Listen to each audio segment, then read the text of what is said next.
सौन्दर्यनगरी श्लोकम् 54 रागं हंसनादम् பூவாசம் புறப்படும் பெண்ணே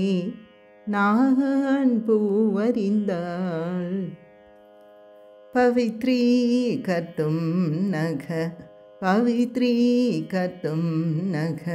பசுபதி பராதீன ஹ்ருதயே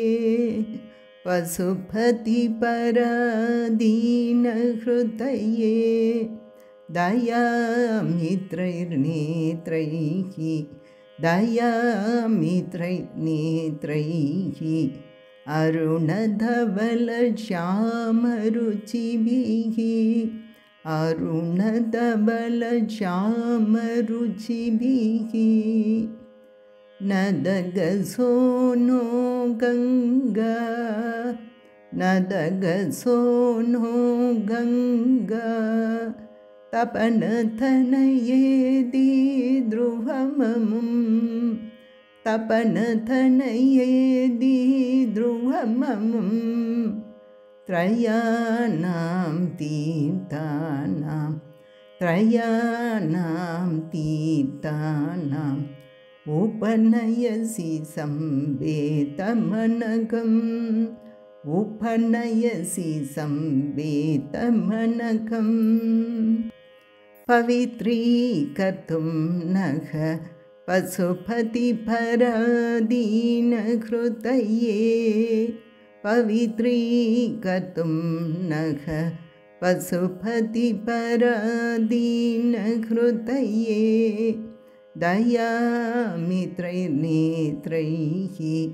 अरुणधवलश्यामरुचिभिः दयामित्रैर्नेत्रैः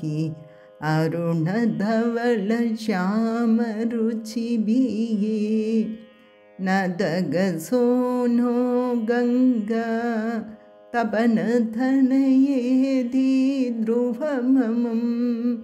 नदगसो नो गंगा तपनतनयेदि ध्रुवममुं त्रयाणां तीर्थानाम् उपनयसि संवेतमनकम् त्रयाणां तीर्थानाम् उपनयसि संवेतमनकम् पवित्रीकर्तुं नख पशुपति पराधीन हृदये दयामित्रैर्नेत्रैः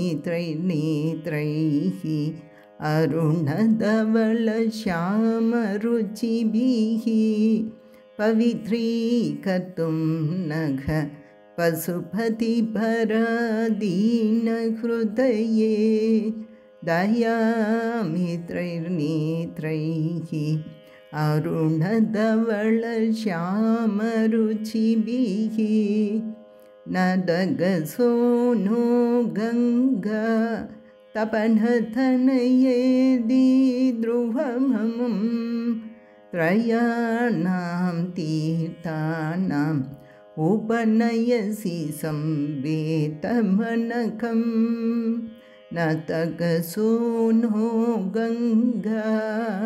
तपनतनयेदि ध्रुवममुं त्रयाणां तीर्थानाम् उपनयसि संवेतमनकम् पवित्रीकर्तुं नख पशुपति पराधीन हृदये पवित्रीकर्तुं नख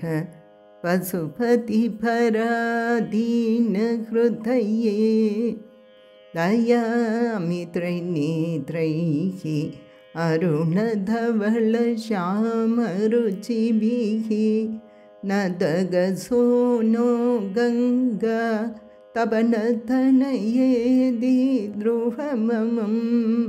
नदगसो नो गंगा तपनतनयेदि ध्रुवममुं त्रयाणां तीर्थानाम् उपनयसि संवेतमनकम् पवित्रीकर्तुं नख पशुपतिपराधीनहृदये पवित्रीकर्तुं नख पशुपतिपराधीनहृदये दयामित्रैर्नेत्रैः अरुणधवलश्यामरुचिभिः नदगसोनो गङ्गा तपनतनयेदि द्रुहममुं नदगसोनो गङ्गा तपनतनयेदि द्रुहममुं त्रयाणां तीर्थानाम् उपनयसि संवेदमनकम्. இஸ்லோகத்தின் பொருள்: பரமசிவனின் உள்ளத்தை அர்ப்பணித்த தாயே, உன்னுடைய கண்களில் சிகப்பு, வெளுப்பு, கருப்பு என்னும் 3 விதமான ரேகைகள் வெவ்வேறு வழியாக செல்கின்றன.